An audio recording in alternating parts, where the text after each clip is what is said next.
नमस्कार विद्यार्थी मित्रांनो, जनता विद्या मंदिरच्या यूट्यूब चॅनलवर मी आपलं सहर्ष स्वागत करतो। 11वीच्या पाठ्यपुस्तकातील भाग 3 नाटक साहित्य प्रकार याचा परिचय आपण करून घेत होतो। काल आपण नाटक रंगमंचावर सादर करता येते इथपर्यंत आलो होतो। त्याच्या पुढे जाऊया आपण। भारतात प्राचीन काळापासून नाट्यकला अस्तित्वात होती। भरत मुनी यांना भारतीय नाट्यकलेचे जनक असेही म्हटले जाते। नाटकाविषयी सखोल माहिती करून देणारा नाट्यशास्त्र हा ग्रंथ त्याने लिहिला। त्यांच्या मते नाटक हे मानवी जीवनातील निरनिराळ्या अवस्थांचे, घटनांचे, प्रसंगाचे, त्यातील वेगवेगळ्या भावभावनांचे, वृत्तीप्रवृत्तींचे व लोकव्यवहाराचे अनुकरण करणारे चित्रण होय किंवा आहे। मानवी जीवनात अवतीभोवती घडणाऱ्या अनेक नाट्यमय प्रसंगातून, घटनांमधून जाणवणाऱ्या माणसातील गुण अवगुणामधून, त्यांच्यातील भावनांची आंदोलने वास्तवाधारित परंतु काल्पनिक कथानकात गुंफून ते उत्तम संवाद लेखनातून, दिग्दर्शकाच्या मार्गदर्शनाखाली, कलाकारांच्या अभिनयाद्वारे, तंत्रज्ञानाच्या साहाय्याने रंगमंचावर प्रेक्षकासमोर सादर करणे म्हणजेच नाटक होय। नाटक पाहणे म्हणजे फक्त औटघटकेची करमणूक नाही। कधी हसवणारा तर कधी सुखावणारा, कधी रडवणारा तर कधी दुखावणारा, कधी अंगावर धावणारा तर कधी सारं मन सोलवटणारा, कधी बेभान करणारा, कधी आपल्याच मनाचा तळ धुंडाळणारा असा हा नाटकाचा खेळ आहे।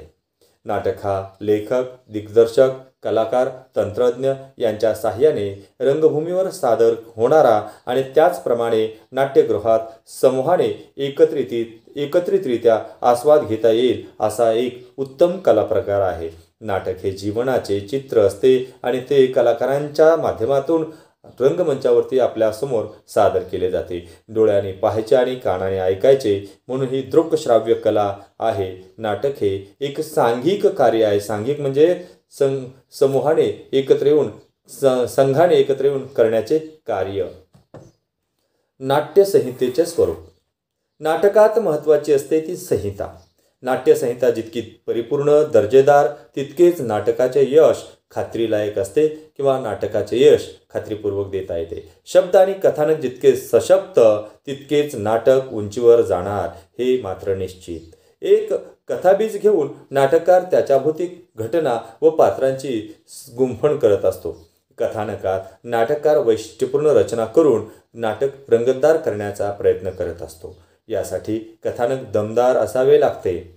समाजातील विविध स्तरातील लोकांना जिव्हाळ्याचे वाटणारे विषय नाटककार मांडत असतो। सामाजिक स्थितीचे यथार्थ आणि रसपूर्ण दर्शन घडवणारे हे नाटक जिव्हाळ्याचे वाटणारे हे नाटकाचे ध्येय असते। अशा स्थितीचे दर्शन घडवताना माणसाच्या मनोव्यापाराची दखल घेणे क्रमप्राप्त ठरते। पात्रांच्या मनोव्यापाराच्या दर्शनासाठी नाटकातील स्वगताचा परिणामकारकपणे वापर केला जातो। उदाहरणार्थ नटसम्राट नाटकातील आप्पासाहेब बेलवलकर उर्फ गणपतराव बेलवलकर हे जेव्हा रंगमंचावरती एकटेच बसलेले असतात, प्रकाशाचा झोत त्यांच्यावर पडलेला असतो आणि ते स्वतःशी संवाद साधत असतात। ते म्हणतात, कोणीही कोणाचा नसतो। आणि पुढे ते म्हणतात, दुनियेच्या उकिरड्यावर खरकड्या पत्रावळीचा तुकडा होऊन बेशरम लाचार आनंदानं जगावं की झोकून द्यावं हे देहाचं लखतर मृत्यूच्या काळ्या शारडोहामध्ये। आणि अशी ही लांबलचक वाक्यरचना स्वगताच्या माध्यमातून त्या व्यक्तीचं, त्या नाटकातील पात्राचं मनोगत उलगडत जाते आणि नाटक यावरच यशस्वी होत असते।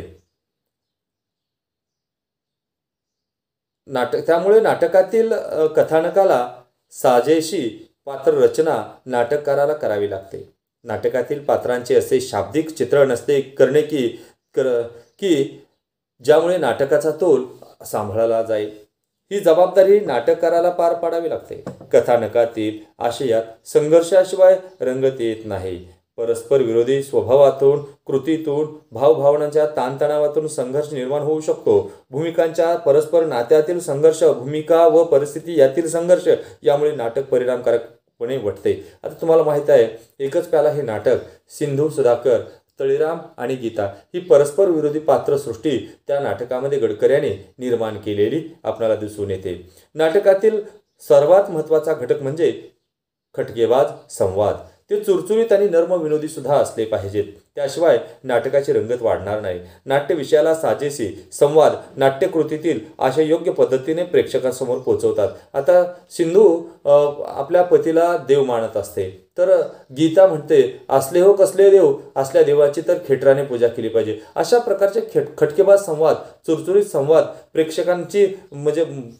प्रेक्षकांचं मनोरंजन करणारी, हृदयाचा ठाव घेणारी संवाद रचना त्यामध्ये असली पाहिजे.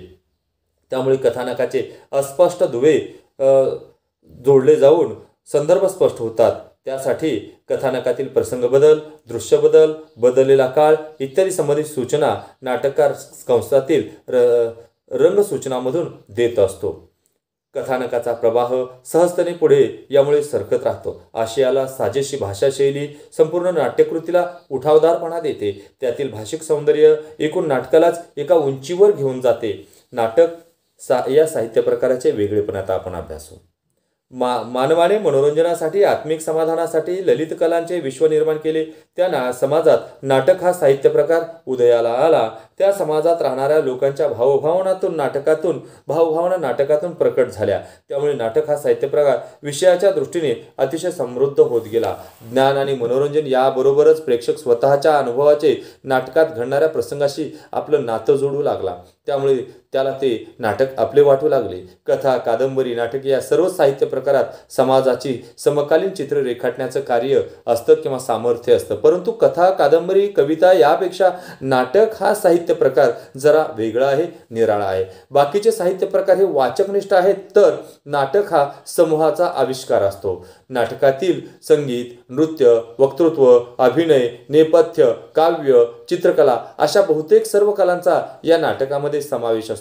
कथा आणि कादंबऱ्यामध्ये फक्त लेखक आणि वाचक हे दोनच घटक असतात, पण नाटकामध्ये मात्र लेखकाचे शब्द नट संवादाच्या माध्यमातून प्रेक्षकांपर्यंत पोहोचवत असतो. विष्णुदास भावे यांनी लिहिलेले सीता स्वयंवर हे आधुनिक मराठी नाटकातील कालमानदृष्ट्या पहिले नाटक मानले जाते. एक सरळ पौराणिक गोष्ट सांगणारे हे नाटक 1843 साली, त्याचप्रमाणे 1855 साली महात्मा फुले यांनी लिहिलेली तृतीय रत्न ही लिखित स्वरूपातील पहिली नाट्यसंहिता होय.